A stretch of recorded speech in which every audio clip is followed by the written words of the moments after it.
Men hvis en ulv var nosser nok til at gå på en krokodille, ja, hvad skal der så ikke ske med en stakkels lille dum frø som mig?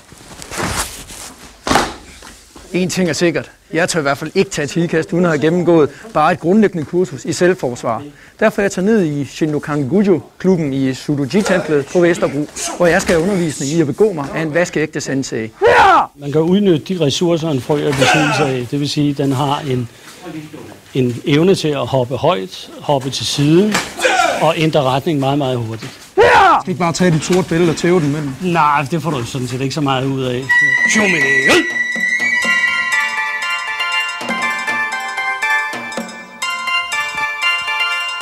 Gå til kunden i George. Tås var ikke stolt eller besked. Tås var ikke stolt eller besked.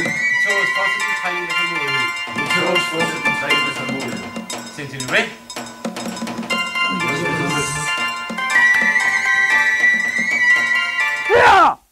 Det du først og fremmest skal lære, det er, at du skal lære at slå med dine arme. Således sådan. Okay? Og det vil sige, det her hedder seki, det her slag. Der slår 9, 10, 10, go, 10, hot, go, jo. Og så skal du have noget, der hedder ki-ai, det vil sige, du skal altså give en lyd fra dig, når du støder. Og så prøver faktisk, ja, igen. 9. Ja, det holder ikke det der. Det skal være mere. Ja, sådan. For så kan du aldrig bekæmpe den der ulv. Kom så. 9, sådan, 10, go, 10, hot, go, jo.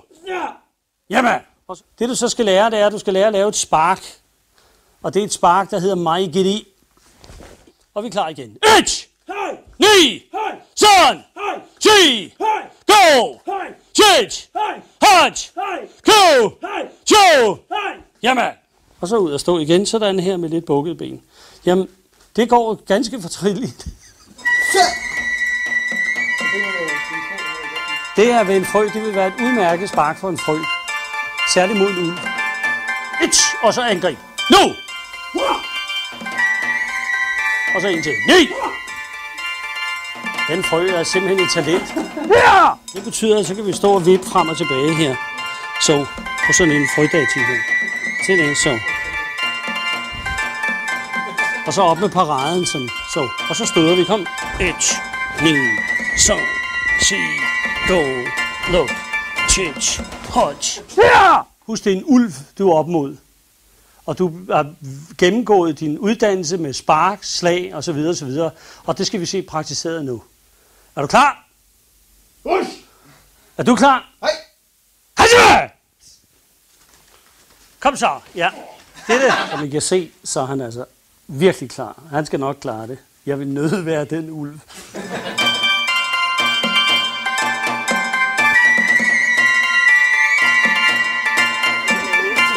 Søndag den 18. august kl. 4:15. Jeg har hoppet hele skinnen til ikast og står nu fredeligt uden for stadion. Jeg genkalder mig senseis ord og er stadig meget i tvivl om, hvad pokker han egentlig prøvede at sige. Inden længe dukker ulven op. Den skal indvie en ny indgang.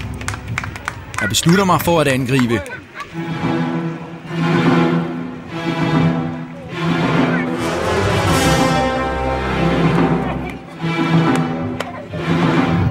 Ulven giver op for nu og tager sig i stedet af sine ceremonielle pligter. Ulveklub, indgangen er åben af ulven. Indgangen er nu åben.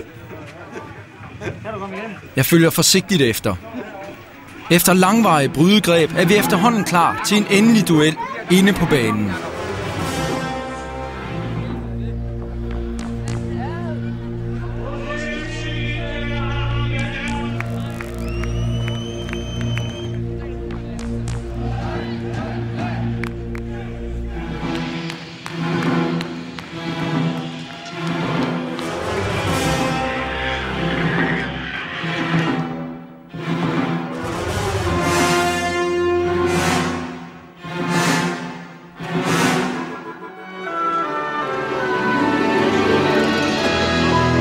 Efter en uafgjort brydekamp i ikast tog vores maskot Per Frømand til Esbjerg for en gang for alle at få ram på FC Midtjyllands ulv. Denne gang blev Frømand den lille.